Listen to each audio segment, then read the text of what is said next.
ਤਰੀਨ ਅੱਜ ਅਸੀਂ ਆ ਰਹੇ ਹਾਂ ਪਾਕਿਸਤਾਨ ਦੇ ਬਹੁਤ ਵੱਡੀ ਸੁਪਰਸਟਾਰ ਜਿਨ੍ਹਾਂ ਨੂੰ ਪਾਕਿਸਤਾਨ ਦੇ ਵਿੱਚ ਕੀ ਪਾਕਿਸਤਾਨ ਤੋਂ ਬਾਹਰ ਵੀ ਹਰ ਜਗ੍ਹਾ ਤੇ ਦੁਨੀਆ ਜਾਣਦੀ ਹੈ। ਅਸੀਂ ਅੱਜ ਉਹਨਾਂ ਨਾਲ ਗੱਲਬਾਤ ਕਰਾਂਗੇ ਸਿਰਫ ਥੀਏਟਰ ਦੇ ਬਾਰੇ ਕਿ ਥੀਏਟਰ ਦੇ ਕੀ ਬੀਤ ਰਹੀ ਹੈ, ਕੀ ਮੁਸ਼ਕਲਾਂ ਆ ਰਹੀਆਂ ਨੇ ਥੀਏਟਰ ਤੇ। ਅਸੀਂ ਉਹਨਾਂ ਨਾਲ ਗੱਲਬਾਤ ਕਰਨੇ ਆ ਜੀ। ਮੇਰੇ ਨਾਲ ਬਹੁਤ ਪਾਕਿਸਤਾਨ ਦਾ ਵੱਡਾ ਨਾਮ, ਜਦੋਂ ਉਹਨਾਂ ਤੇ ਕੈਮਰਾ ਜਾਏਗਾ ਤੁਹਾਨੂੰ ਪਤਾ ਚੱਲ ਜਾਏਗਾ ਕਿ ਕੌਣ ਨੇ। ਆਫਰੀਨ ਪਰੀ, ਜਿਹਦੇ ਨਾਂ ਤੋਂ ਲੋਕਾਂ ਨੇ ਵੀ ਨਾਂ ਰੱਖੇ, ਲੇਕਿਨ ਉਹ ਨਾਂ ਹੋਰ ਸੀ, ਇਹ ਨਾਂ ਹੋਰ। ਅਸਲ ਨਾਂ ਹੈ, ਅਸਲ ਚੀਜ਼ ਹੈ। ਅੱਜ ਤੱਕ ਮੈਂ ਇਹਨਾਂ ਦਾ ਜਿੰਨਾ ਵੀ ਕੰਮ ਦੇਖਿਆ, ਮੈਂ ਖੁਦ ਇਹਨਾਂ ਦਾ ਫੈਨ ਹਾਂ। ਇਹਨਾਂ ਨੇ ਸਾਫ਼ ਸੁਥਰਾ ਕੰਮ ਕੀਤਾ ਔਰ ਅੱਛਾ ਕੀਤਾ। ਕਈ ਜਗ੍ਹਾ ਤੇ ਮੇਰੇ ਨਾਲ ਉਹਨਾਂ ਨੇ ਡਰਾਮੇ ਕੀਤੇ, लेकिन बहुत अच्छे आर्टिस्ट।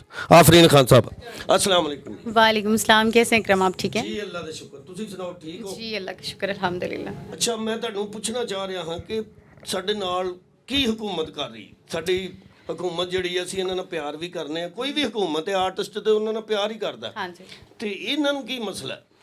ਬੇਸਿਕਲੀ ਸਭ ਤੋਂ ਪਹਿਲੇ ਹੈ ਕਿ ਇਕਰਮ ਸਾਹਿਬ ਪ੍ਰੋਬਲਮ ਇਹ ਵੇ ਕਿ ਇੱਕ ਗੱਲ ਨਹੀਂ ਹੈਗੀ ਹਕੂਮਤ ਦੀ। ਮਤਲਬ ਕਦੀ ਕੁਝ ਕਹਿ ਦਿੰਦੇ ਨੇ, ਕਦੀ ਕੁਝ ਕਹਿ ਦਿੰਦੇ ਨੇ। ਦੇਖੋ ਹੁਣ ਅੱਜ ਕੱਲ੍ਹ ਇਹਨਾਂ ਨੇ 8 ਵਜੇ ਦਾ ਟਾਈਮ ਕਰ ਦਿੱਤਾ ਹੈ, ਕਦੀ 10 ਵਜੇ ਦਾ ਟਾਈਮ ਹੋ ਜਾਂਦਾ, ਕਦੀ 11 ਵਜੇ ਦਾ ਟਾਈਮ ਹੋ ਜਾਂਦਾ। ਪਹਿਲੇ ਤੇ ਇੱਕ ਜ਼ੁਬਾਨ ਹੋਣੀ ਚਾਹੀਦੀ ਹੈ ਇਨਸਾਨ ਦੀ, ਪਤਾ ਚੱਲੇ ਕਿ ਅਸੀਂ ਕਰਨਾ ਕੀ ਹੈ। ਜੀ ਜੀ, ਠੀਕ ਹੈ, ਉਹਦੀ ਵਜ੍ਹਾ ਤੋਂ ਪਬਲਿਕ ਵੀ ਡਿਸਟਰਬ ਹੁੰਦੀ ਹੈ।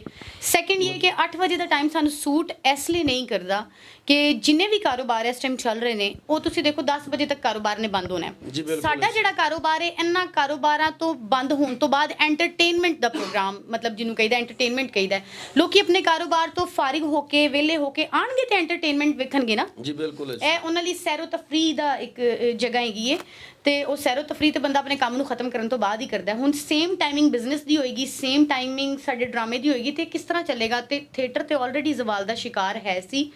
ਹੌਲੀ ਹੌਲੀ ਸਹੀ ਹੋਣਾ ਸ਼ੁਰੂ ਹੋਇਆ ਸੀ, ਆਖਰੀ ਸਾਵਾਂ ਤੇ ਸੀ, ਲੇਕਿਨ ਫਿਰ ਆਖਰੀ ਸਾਵਾਂ ਤੇ ਕਾਫੀ ਬਿਹਤਰ ਹੋ ਗਿਆ ਸੀ, ਕਾਫੀ ਬਿਹਤਰ ਹੋ ਗਿਆ ਸੀ ਮਾਸ਼ਾਅੱਲਾ। ਫੈਮਲੀਆਂ ਵਾਪਸ ਆਉਣੀਆਂ ਸ਼ੁਰੂ ਹੋ ਗਈਆਂ। ਹੁਣ ਵਾਪਸੀ ਉਹਨਾਂ ਨੇ ਇਹਨੂੰ ਵੈਂਟੀਲੇਟਰ ਤੇ ਲਾ ਦਿੱਤਾ ਹੈ। ਜਿਹੜਾ ਸਟੇਜ ਦਾ ਸ਼ੋਭਾ ਹੈ ਨਾ, ਇਹ ਵੈਂਟੀਲੇਟਰ ਤੇ ਆ ਗਿਆ ਇਸ ਵਜ੍ਹਾ ਤੋਂ। ਹੁਣ ਤੁਸੀਂ ਵੇਖ ਲਓ ਲਾਈਵ ਪਬਲਿਕ ਦਾ ਕੀ ਹਾਲਾਤ ਨੇ। ਚੰਦ ਬੰਦੇ ਜਿਨ੍ਹਾਂ ਦੇ ਨਾਲ ਅਸੀਂ ਡਰਾਮਾ ਤੇ ਨਹੀਂ ਕਰ ਸਕਦੇ। ਮਿਸਾਲ ਦੇ ਤੌਰ ਤੇ ਅਗਰ ਅਸੀਂ ਕਹੀਏ ਵੀ ਕਿ ਹਕੂਮਤ ਨਾਲ ਮੈਨੇਜ ਕਰਨਾ, ਤੇ ਗੱਲ ਹੈ ਕਿ ਪ੍ਰੋਡਿਊਸਰ ਉਨੀ ਰਕਮ ਕੱਢੇਗਾ ਤੇ ਸਾਨੂੰ ਵੀ ਦੇਗਾ। ਸਾਡੇ ਇਲਾਵਾ ਇੱਥੇ ਬਹੁਤ ਸਾਰੇ ਲੋਕ ਨੇ ਤੁਹਾਡੇ ਸਾਹਮਣੇ, ਪ੍ਰੋਡਿਊਸਰ ਜਿੰਦਾ ਤੇ ਐਕਟਰ ਜਿੰਦਾ। ਇੱਕ ਚਾਹ ਵਾਲੇ ਤੋਂ ਲੈ ਕੇ, ਇੱਕ ਗੇਟ ਕੀਪਰ ਤੋਂ ਲੈ ਕੇ, ਇੱਕ ਵੱਡੇ ਸਟਾਰ ਤੀਕਰ, ਸਭ ਦੀਆਂ ਸੈਲਰੀਆਂ ਉਹਨਾਂ ਦੇ ਘਰਾਂ ਦੇ ਚੁੱਲ੍ਹੇ ਇੱਥੋਂ ਹੀ ਬਲਦੇ ਨੇ।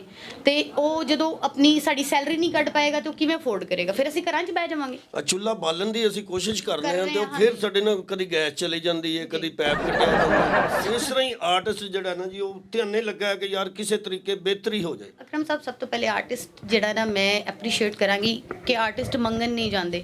ਯਾਨੀ ਕਿ ਅਸੀਂ ਨਹੀਂ ਕਿਹਾ ਸਾਨੂੰ ਘਰ ਦੇ ਦਿਓ, ਪਲਾਟ ਦੇ ਦਿਓ, ਅਸੀਂ ਨਹੀਂ ਕਿਹਾ ਕਿ ਸਾਡੇ ਮਹੀਨੇ ਲਾ ਦਿਓ। ਅਸੀਂ ਕਹਿ ਰਹੇ ਹਾਂ ਕਿ ਅਸੀਂ ਮਿਹਨਤ ਕਰਕੇ ਖੁਦ ਕਮਾ ਕੇ ਖਾਣਾ ਚਾਹ ਰਹੇ ਹਾਂ ਤੇ ਸਾਨੂੰ ਮਿਹਨਤ ਕਰਨ ਦਿਓ, ਸਾਨੂੰ ਕਮਾਨ ਵੀ ਦਿਓ ਤੇ ਹੱਕ ਹਲਾਲ ਦੀ ਰੋਜ਼ੀ ਵੀ ਖਾਣ ਦਿਓ, ਕਿ ਇਹ ਮਿਹਨਤ ਹੀ ਹੈ ਨਾ। ਵੈਸੇ ਹੀ ਸ਼ਰਮ ਆਉਂਦੀ ਹੈ ਕਿ ਕਿਸੇ ਰਿਸ਼ਤੇਦਾਰ ਨੂੰ, ਕਿਸੇ ਭੈਣ ਭਰਾ ਨੂੰ ਬੰਦਾ ਕਵੇ ਕਿ ਯਾਰ ਸਾਨੂੰ ਕੋਈ ਥੋੜੇ ਜਿਹੇ ਪੈਸੇ ਦੇ ਦਿਓ। ਕਹਿੰਦੇ ਨੇ ਯਾਰ ਇਹ ਏਡੇ ਵੱਡੇ ਸਟਾਰ ਨੇ, ਜਿਹਨੇ ਪੈਸੇ ਮੰਗਣ ਦੇ, ਲੇਕਿਨ ਅੰਦਰੋਂ ਨਹੀਂ ਨਾ ਪਤਾ ਜੀ ਅੰਦਰੋਂ ਕੀ ਹਾਲਾਤ ਨੇ। ਆਰਟਿਸਟ ਹੈ ਕੋਈ ਵੀ ਹੈ, ਤੁਸੀਂ ਮਾਸ਼ਾਅੱਲਾ ਸੁਪਰਸਟਾਰ ਹੋ। ਤੁਸੀਂ ਦੇਖੋ ਤੁਹਾਡੇ ਨਾਲ ਪਤਾ ਨਹੀਂ ਕਿੰਨੇ ਘਰਾਂ ਦੇ ਚੁੱਲ੍ਹੇ ਚੱਲਦੇ ਹੋਣਗੇ। ਇਹ ਦੱਸਣ ਦੀ ਗੱਲ ਨਹੀਂ ਹੁੰਦੀ, ਜ਼ਰੂਰੀ ਨਹੀਂ ਹੁੰਦਾ ਕਿ ਬੰਦਾ ਦੱਸੇ ਕਿ ਕਿਹਦਾ ਕਿੰਨਾ ਸਿਸਟਮ ਚੱਲ ਰਿਹਾ। ਇੱਕ ਬੰਦੇ ਦੇ ਘਰ ਬਹਿ ਜਾਣ ਨਾਲ ਕਿੰਨੇ ਘਰਾਂ ਦੇ ਚੁੱਲ੍ਹੇ ਬੰਦ ਹੋ ਜਾਣਗੇ, ਇਸ ਚੀਜ਼ ਦਾ ਅੰਦਾਜ਼ਾ ਨਹੀਂ ਗਵਰਨਮੈਂਟ ਨੂੰ। ਜੀ ਬਿਲਕੁਲ, ਇਹ ਗਵਰਨਮੈਂਟ ਜਿਹੜੀ ਹੈ ਸਾਡੀ, ਕਦੀ ਯੂ ਟਰਨ ਲੈ ਕੇ ਇੱਧਰ ਨੂੰ ਹੋ ਜਾਂਦੀ, ਕਦੀ ਇੱਧਰ ਨੂੰ ਹੋ ਜਾਂਦੀ, ਕਦੀ ਕਹਿੰਦੇ 10 ਵਜੇ ਦਾ ਟਾਈਮ, ਕਦੀ ਕਹਿੰਦੇ 11 ਵਜੇ ਦਾ ਟਾਈਮ ਕਰ ਲਓ। ਕੋਈ ਮੁਸਤਕਿਲ ਮਿਜ਼ਾਜੀ ਨਹੀਂ ਹੈਗੀ ਇਹਨਾਂ ਦੇ ਵਿੱਚ।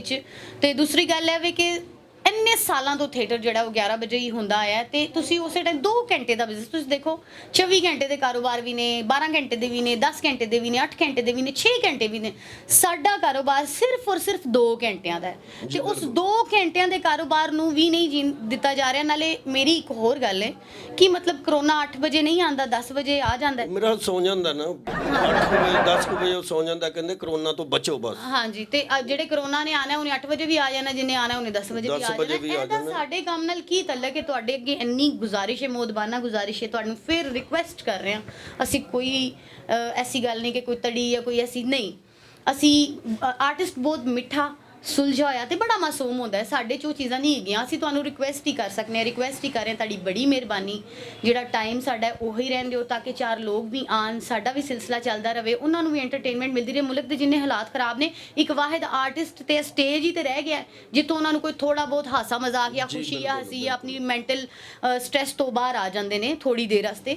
ਤੇ ਬੜੀ ਵਰਨਾ ਮਿਹਰਬਾਨੀ। ਖੁਸ਼ੀਆਂ ਜਿਹੜੀ ਹਕੂਮਤ ਦੇ ਰਹੀ ਸਾਨੂੰ, ਇੱਕ ਦੂਜੇ ਦੇ ਉੱਤੇ ਚਿੱਕੜ ਸੁੱਟਦੇ ਨੇ, ਕੋਈ ਗੱਲਾਂ ਕਰਦੇ ਨੇ, ਕੋਈ ਐਸੀ ਜ਼ਬਾਨ ਬੋਲਦੇ ਨੇ ਜਿਹੜੀ ਨਹੀਂ ਬੋਲਣੀ ਨਾਲੇ ਚਾਹੀਦੀ। ਤੁਹਾਨੂੰ ਇੱਕ ਹੋਰ ਗੱਲ ਦੱਸਾਂ, ਤੁਸੀਂ ਕਹਿੰਦੇ ਹੋ ਕਿ ਵੀ ਜਲਸਿਆਂ 'ਚ ਨਾ ਜਾਓ ਜਾਂ ਇੱਧਰ ਨਾ ਜਾਓ ਜਾਂ ਉੱਧਰ ਨਾ ਜਾਓ, ਕਰੋਨਾ ਫੈਲ ਰਿਹਾ ਤੇ ਐਂਟਰਟੇਨਮੈਂਟ ਜਾਰੀ ਰਹਿਣ ਦਿਓ। ਲੋਕੀ ਇੱਧਰ ਆਣਗੇ ਤੇ ਜਲਸਿਆਂ 'ਚ ਨਹੀਂ ਜਾਣਗੇ। ਹਾਂ ਸਰ, ਟਿਪ ਜੇ ਤੁਹਾਡੇ ਲਈ, ਇਹ ਤੁਹਾਡੇ ਲਈ ਟਿਪ ਜੇ। ਤੁਹਾਡੇ ਲਈ ਟਿਪ ਜੇ। ਇਹਨੂੰ ਬੰਦ ਕਰੋਗੇ ਤੇ ਵੇਲੇ ਸਾਰੇ ਵੇਲੇ ਉੱਧਰ ਟੁਰ ਜਾਣਗੇ, ਸਾਰੇ ਜਲਸਿਆਂ 'ਚ ਜਾਣਗੇ। ਹਾਂ, ਸਭ ਜਾਣਗੇ ਜੇ। ਤੇ ਜੇ ਇੱਥੇ ਮਸਰੂਫ ਰਹਿਣਗੇ ਤੇ ਟਿਪ ਜੇ ਸ਼ਾਇਦ ਉਹ ਨਾ ਜਾਣ। ਹਾਂ, ਬਲਕਿ ਤੁਸੀਂ ਇਸ ਤਰ੍ਹਾਂ ਕਰਿਆ ਕਰੋ, ਇੰਝ ਕਰੋ ਕਿ ਇਹਨੂੰ ਮਜ਼ੀਦ ਤੁਸੀਂ 4 ਘੰਟਿਆਂ ਦਾ ਕਰ ਜਿਹੜੇ ਸ਼ਹਿਰ 'ਚ ਜਲਸਾ ਹੋਏ ਉੱਥੇ ਤੁਸੀਂ ਡਰਾਮੇ ਰੱਖ ਲਓ, ਆਪ ਪ੍ਰੋਡਿਊਸ ਕਰੋ ਤੇ ਸਾਰੇ ਐਕਟਰਾਂ ਨੂੰ ਉੱਥੇ ਲੈ ਜਾਇਆ ਕਰੋ। ਲੋਕੀ ਡਰਾਮੇ ਵੱਲ ਜਾਣਗੇ, ਜਲਸੇ ਵੱਲ ਨਹੀਂ ਜਾਣਗੇ। ਦੇਖੋ ਜੀ, ਇਹ ਤੇ ਇੱਕ ਕਾਮੇਡੀ ਦੀ ਗੱਲ ਸੀ ਕਿਉਂਕਿ ਅਸੀਂ ਸਟੇਜ ਤੋਂ ਰਿਲੇਟਡ ਆ ਤੇ ਇੱਕ ਹਾਸਾ ਮਜ਼ਾਕ ਸੀ। ਲੇਕਿਨ ਸਿੰਪਲੀ ਇਹ ਵੇ ਕਿ ਤੁਹਾਡੀ ਬੜੀ ਮਿਹਰਬਾਨੀ। ਸਾਡਾ ਕੰਮ ਜਿਹੜਾ ਉਹ 11 ਵਜੇ ਤੋਂ ਲੈ ਕੇ 1 ਵਜੇ ਤੱਕ ਹੈ, ਸਿਰਫ 2 ਘੰਟੇ ਦਾ ਕਾਰੋਬਾਰ ਹੈ, ਉਹਨੂੰ ਡਿਸਟਰਬ ਨਾ ਕੀਤਾ ਜਾਏ। ਗਵਰਨਮੈਂਟ ਜਿਹੜੀ ਹੈ ਇਹਦੇ ਤੇ ਕੋਈ ਸੋਚ ਵਿਚਾਰ ਕਰੇ, ਨਜ਼ਰਸਾਨੀ ਕਰੇ ਜੀ। ਬੜੀ ਮਿਹਰਬਾਨੀ, ਸਾਡੇ ਬਾਰੇ ਕੁਝ ਸੋਚੋ। ਤੇ ਕੈਸੀ ਗੱਲ ਹੈ, ਜਦੋਂ ਦਾ ਕਰੋਨਾ ਸਟਾਰਟ ਹੋਇਆ ਉਦੋਂ ਤੋਂ ਲੈ ਕੇ ਹੁਣ ਤੱਕ ਸਿਰਫ ਇੱਕ ਵਾਹਿਦ ਸਾਡਾ ਸ਼ੋਭਾ ਹੈ ਜਿਹੜਾ ਤੁਹਾਨੂੰ ਸਿਰਫ ਰਿਕੁਐਸਟ ਕਰ ਰਿਹਾ। ਅਸੀਂ ਕਿਸੇ ਕਿਸਮ ਦੀ ਕੋਈ ਧੜੱਲੇਬਾਜ਼ੀ, ਕਿਸੇ ਕਿਸਮ ਦੀ ਕੋਈ ਬਦਮਾਸ਼ੀ, ਕਿਸੇ ਕਿਸਮ ਦੀ ਕੋਈ ਤੜੀਬਾਜ਼ੀ, ਕਿਸੇ ਕਿਸਮ ਤੁਹਾਨੂੰ ਤੰਗ ਨਹੀਂ ਕੀਤਾ। ਪਹਿਲੇ ਵੀ 5-6 ਮਹੀਨੇ ਘਰ ਬਿਠਾਇਆ ਹੀ ਹੈ, ਸਭ ਬੈਠੇ ਨੇ, ਆਰਾਮ ਨਾਲ ਬੈਠੇ ਅਸੀਂ ਸਿੱਧੇ ਨਹੀਂ ਹੋ ਪਾ ਰਹੇ, ਯਕੀਨ ਜਾਣੋ। ਐਸੀ ਕਮਰ ਟੁੱਟੀ ਹੈ, ਅਸੀਂ ਸਿੱਧੇ ਨਹੀਂ ਹੋ ਪਾ ਰਹੇ। ਤੇ ਸਾਨੂੰ ਨਾ ਤੇ ਕਿਸੇ ਕੋਲੋਂ ਕੋਈ ਉਮੀਦ ਹੈ ਕਿਸੇ ਕਿ ਸਾਨੂੰ ਕੋਈ ਬੰਦਾ ਆ ਕੇ ਪੁੱਛੇਗਾ, ਸਾਡੇ ਘਰਾਂ 'ਚ ਰਾਸ਼ਨ ਪਾਏਗਾ, ਨਾ ਅਸੀਂ ਇਹ ਉਮੀਦ ਰੱਖਣਾ ਚਾਹੁੰਦੇ ਹਾਂ। ਤੁਹਾਡੀ ਮਿਹਰਬਾਨੀ। ਆਰਟਿਸਟ ਬੜਾ ਮਾਸੂਮ ਹੁੰਦਾ ਹੈ, ਫਨਕਾਰ ਜਿਹੜਾ ਹੈ ਉਹ ਬਹੁਤ ਹੀ ਮਾਸੂਮ ਹੁੰਦਾ ਹੈ। ਸਾਡਾ ਖਿਆਲ ਕਰੋ। ਤੁਹਾਡੀ ਮਿਹਰਬਾਨੀ। 8 ਵਜੇ ਨਹੀਂ, 11 ਵਜੇ ਤੋਂ ਲੈ ਕੇ 1 ਵਜੇ ਤੱਕ ਸਾਡੀ ਟਾਈਮਿੰਗ ਠੀਕ ਹੈ। ਇਹਨੂੰ ਇੱਥੇ ਤੱਕ ਰਹਿੰਦੇ ਨਜ਼ਰੇ ਸਾਨੀ ਫਰਮਾਓ ਜੀ। ਇਹ ਮਿਹਰਬਾਨੀ ਜੀ ਤੁਹਾਡੀ। ਇਹ ਫਨਕਾਰ ਨੇ ਮਾਸ਼ਾਅੱਲਾ, ਸਮਝਦਾਰ ਨੇ, ਇਹਨਾਂ ਦੇ ਨਾਲ ਕਈ ਘਰਾਂ ਦੇ ਚੁੱਲ੍ਹੇ ਚੱਲਦੇ ਨੇ, ਇਹ ਚੱਲਦੇ ਰਹਿਣ ਦਿਓ। ਇਹ ਕੋਈ ਬੱਚੇ ਤੇ ਹੈ ਨਹੀਂ ਕਿ ਸਕੂਲਾਂ 'ਚ ਛੁੱਟੀਆਂ ਦੇ ਦਿਓਗੇ, ਖੁਸ਼ ਹੋ ਕੇ ਦੁਆਵਾਂ ਦੇਣਗੇ ਜੀ ਸਾਨੂੰ ਛੁੱਟੀਆਂ ਹੋ ਗਈਆਂ ਜਾਂ ਇਸ ਤਰ੍ਹਾਂ ਕੀਤਾ।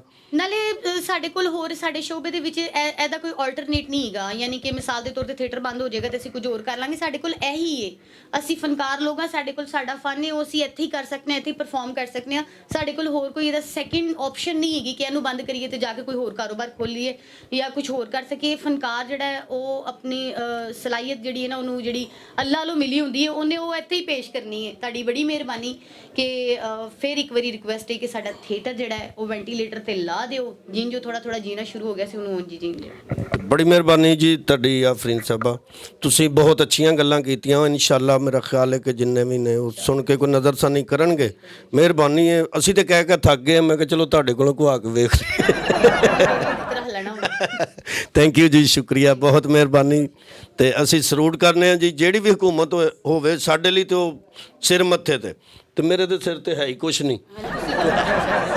ਤੇ ਮੈਂ ਇਸ ਲਈ ਕਿਹਾ ਕਿ ਜੀ ਬੜੀ ਮਿਹਰਬਾਨੀ ਹੈ। ਅਗਰ ਆਰਟਿਸਟਾਂ ਦੀ ਫਰਿਆਦ ਸੁਣੀ ਜਾਏਗੀ ਤੇ ਥੈਂਕ ਯੂ ਜੀ ਵੈਰੀ ਮਚ।